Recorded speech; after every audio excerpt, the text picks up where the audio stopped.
కాపాడండి మా ప్రాణాలను, కాపాడండి మా ప్రాణాలను.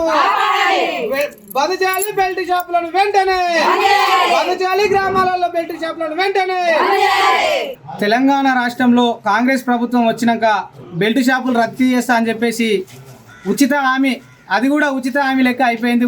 ఉద్దర హామీ లెక్క ఉద్దర మాట మాట్లాడి రేవంత్ రెడ్డి ఈరోజు గ్రామాలలో ప్రతి గ్రామాలలో మద్యం ఏరులై పారుతుంది. మహిళలకు రక్షణ లేదు. 12 గంటల దాకా తమ భర్తలు తమ పిల్లలు తాగొచ్చి వాళ్ళని మానసికంగా వేధించి వాళ్ళని ఇంట్లో ఉండనిచ్చే పరిస్థితి కూడా లేదని చెప్పేసి ఇవాళ ఈ మహిళలు వాళ్ళ ఆవేదనతోటి ఇవాళ వచ్చి ఇక్కడ మన విద్యార్థుల రాజకీయ పార్టీకి ఫిర్యాదు అయితే వీళ్ళ బాధల కోసం మేము ముందుంటాం.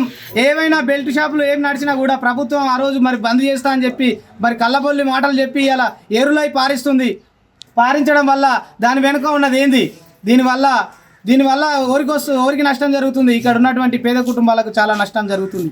ఇవి ఇలా ఆయన మద్యం మత్తులో ఉండి ఏం పని చేయకుండా ఆ మద్యం మత్తులోనే బెల్ట్ షాప్లో పొంటి 12-2 గంటల వరకు తిరుగుతుంటే 12 గంటలకు వాళ్ళ ఇంటికి వచ్చి వాళ్ళని అన్నం పెట్టని, లేకపోతే అనరాని మాటలని వాళ్ళని మానసికంగా అదేవిధంగా శారీరకంగా కూడా హింసిస్తున్నారని చెప్పేసి మహిళలు ఆవేదన వ్యక్తం చేస్తారు. కూలీకి వచ్చిన పైసలు కూడా మహిళలు పొద్దంతా కూలీ చేసి వచ్చిన పైసలు కూడా గుంజుకొని పోయి బెల్ట్ షాపులలో తాగుతున్నారు. ఒకవేళ ఆయన దగ్గర పైసలు లేకున్నా కూడా బెల్ట్ షాపులలో ఉద్దర పెట్టి ఆయన దగ్గర 10,000-20,000 రూపాయల దాకా ఖాతా రాయించుకొని ఆయనతోటి ఏదంటే ఆ పని చేయించుకొని ఇంట్లో జమైన పైసలు కూడా తీసుకుపోయి బెల్ట్ షాపులకు కట్టాల్సిన పరిస్థితి ఏర్పడుతుందని మహిళలు మనతో చెప్పుకుంటున్నారు వాళ్ళ బాధని.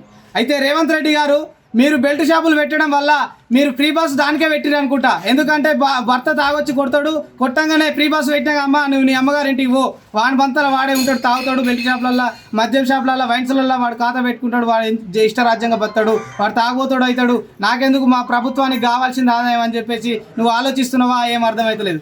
మహిళలకు 2,500 రూపాయల పింఛన్ ఇవ్వకుంటామే కానీ మహిళలకు రక్షణ కల్పించాలని చెప్పేసి మేము ఈ విధంగా తెలియజేస్తున్నాం. విద్యార్థుల రాజకీయ పార్టీ నుంచి మేము డిమాండ్ చేస్తున్నాం. మీరు మహిళల పట్ల ఈ చేస్తున్నటువంటి ఈ దుశ్చర్యల్ని మేము తీవ్రంగా ఖండిస్తున్నాం. రేపు దీని మీద మీరు బెల్ట్ షాపులు బంద్ చేయకపోతే మేము తీవ్రమైన ఆందోళన చేస్తాం. మీ సచివాలయాన్ని కూడా ముట్టడి చేసేందుకు మేము ముందుంటామని చెప్పేసి హెచ్చరిస్తున్నాం. అదేవిధంగా ఇక్కడ ఉన్నటువంటి మీ ప్రభుత్వ ప్రతినిధులు కూడా మరి కమిషన్లకు ఉన్నారా లేకపోతే ఏం లేదో, ఒక ప్రతినిధి అంటే ఎట్లుండాలి? మునుగోడు రాజగోపాల్ రెడ్డి లెక్క ఉండాలి. యాక్సెప్ట్ మునుగోడు రాజగోపాల్ రెడ్డి. ఎందుకంటే ఆయన బెల్ట్ షాపులు మొత్తం రద్దు చేసి 1 గంటలకు 2 గంటలకు వైన్స్ టైం పెట్టిండు. అది కరెక్ట్ టైం. దాన్ని మహిళలు కూడా ఆయన చేసిన పనిని మహిళలు కూడా హర్షిస్తున్నారు. అక్కడ ఉన్నటువంటి మహిళలు కూడా ఆయనని దేవునిలాగా పూజిస్తున్నారు. ఇక్కడ ఉన్నటువంటి ఎమ్మెల్యేలు ఏంటంటే ఎమ్మెల్యేనే కావచ్చు, ప్రజాప్రతినిధులు కావచ్చు, వాళ్ళ కమిషన్ల కోసం వైన్సుల దగ్గర కమిషన్లు తీసుకుంటున్నారు తప్పించి ఇవాళ పేద ప్రజల గురించి పట్టించుకున్న పరిస్థితి లేదు. దీని మీద మీ ప్రభుత్వం తగు చర్యలు తీసుకొని బెల్ట్ షాపులు బంద్ చేయాలి.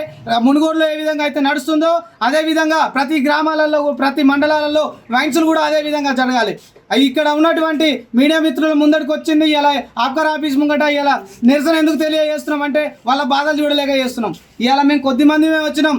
రేపు ప్రతి గ్రామం నుంచి ప్రతి ఒక్క ఇంటి నుంచి ప్రతి మహిళని ఒక బాధిత మహిళని తీసుకొచ్చి నీ సచివాలయం ముంగడ కూర్చోబెడతా ఖబర్దార్ అని చెప్పేసి తెలియజేస్తున్నా.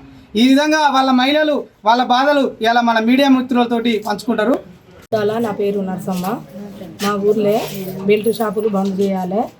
మేము ఎక్సైజ్ ఆఫీస్ కాడికి వచ్చినాము. మా బాధ గురించి ఇక్కడ మా బాధలు మా కష్టాలు మేము చెప్పుకుందామని మేము ఇక్కడికి వచ్చినాము. మాకు ఆర్థిక పరిస్థితి ఉంది సారు. మా గుండాల లోపల బెల్ట్ షాపులు మాత్రం బంద్ చేయాలి. పిల్లలు తెర్లు, మేమే తెర్లు, మా భర్తలు తెర్లు, ఇట్లా ఇబ్బంది పాలవుతున్నాం. మేము బెల్ట్ షాపులు బంద్ చేస్తే మా ఆరోగ్యాలు మంచిగుంటాయి. మేము అందరం కుటుంబాలం అందరం మంచిగా ఉంటాము. మా గుండాల మండలం కింద అన్ని ఊర్లల్లో బెల్ట్ షాపులు బంద్ అయినాయి కానీ మా గుండాల లోపల మాత్రం బెల్ట్ షాపులు మాత్రం బంద్ అవుతలేదు. ఈ బెల్ట్ షాపుల గురించి తగిన చర్యలు తీసుకోవాలి, తగిన చికిత్సలు తీసుకొని తగిన చర్యలు తీసుకొని బెల్ట్ షాపులు మాత్రము బంద్ చేయాలి. బెల్ట్ షాపులు బంద్ చేస్తేనే మా కుటుంబాలు బాగుపడతాయి. మేము పూటకు లేని వాళ్ళం. మేము కష్టం చేసుకొని రక్తము ఎండలో నీళ్ళు చేసుకొని మేము కష్టం చేసుకొని మేము బతకటోళ్ళం. బతికినా కానీ మేము 500 కూలి చేస్తే 500 రూపాయల కూలి చేస్తే మేము 500 తీసుకొని బయటికి పోతే 5 సార్లు అయితే 500 అయిపోతున్నాయి. మేము పిల్లలు ఏం తినాలి, మేమేం తినాలి, మేము ఎట్లా బాగుపడాలి? మా గుండాలను మాత్రం ఈ బెల్ట్ షాపులు మాత్రం బంద్ చేయాలి, తగిన చర్యలు తీసుకోవాలి సార్. ఇంత రేవంత్ రెడ్డి గారు జనగాంలో ఆల్రెడీ పని చేయకుండా అట్లనే నడుస్తుంటే మీరు దాని మీద చర్యలు తీసుకోవట్లేదు. ఎటు గారు దిగను